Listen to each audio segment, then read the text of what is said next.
আম্মা আলু দিয়ে কি করবা? তোর প্রিয় খাবার বানাবো, কি জানি না। French fry.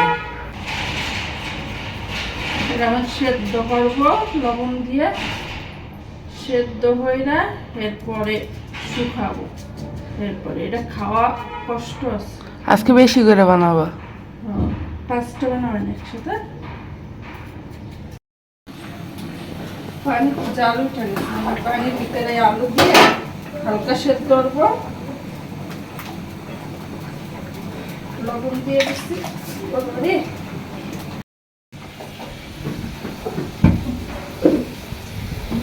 শেষ আমার আলু সেদ্ধ 2 মিনিটের মতো, 2 মিনিটও না, 1-1.5 মিনিটের মতো সেদ্ধ করলাম হালকা।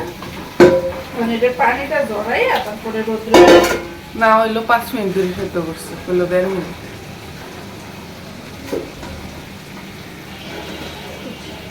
হালকা সেদ্ধ দিতে হবে আলু, একটা হালকা বেশি সেদ্ধ দিলে আবার করলে একটু শুকাইয়া এটা রোদ্রে দিয়ে হালকা একটু শুকাবো। এটা তো খাবে না এদিকে, এটা তো জ্বালা খাবে, এটা যাবে না। আর এটা আকাশ সবুজের কোনো কিছু রোদ দিয়া যন্ত্রণা।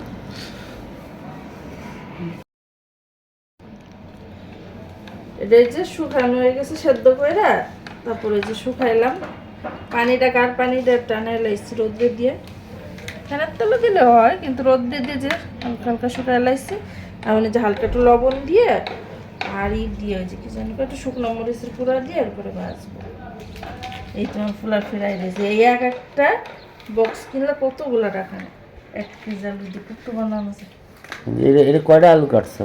1 কেজি। 1 কেজি? কালকে যে 1 কেজি আনছি হুম। সেটা এই 4-5টা ভাইজে এই নেয় কত উঠা। এর নাম কি ফ্রাইড রাইস? ফুলার ফেরাই দিয়েছে। ওকে, এটা কি?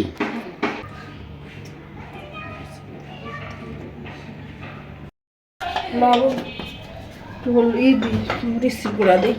যাও।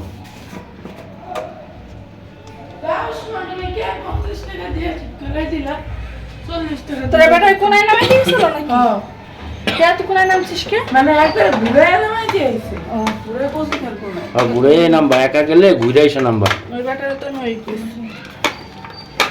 একটু হলুদ আর একটু লবণ দিয়ে এই শুকনো মরিচ আর লবণ দাও। না লবণ দিচ্ছি।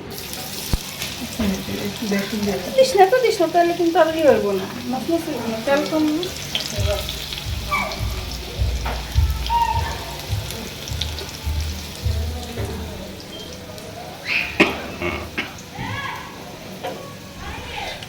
তেল ছাড়া ভাজা যায় যে কি যেন একটা কি উঠছে না, হ্যাঁ কি যেন একটা ভাজা দিয়ে এই ভিডিও দেখলে আমি কই জিলাপি যে ইরা আছে, জিলাপি যেটা দিয়ে তৈরি হয় ওটা রেডি করে এটা বোতলের মধ্যে ঢুকাবা। সুন্দর হয়েছে। এটা বোতলের মধ্যে ঢুকে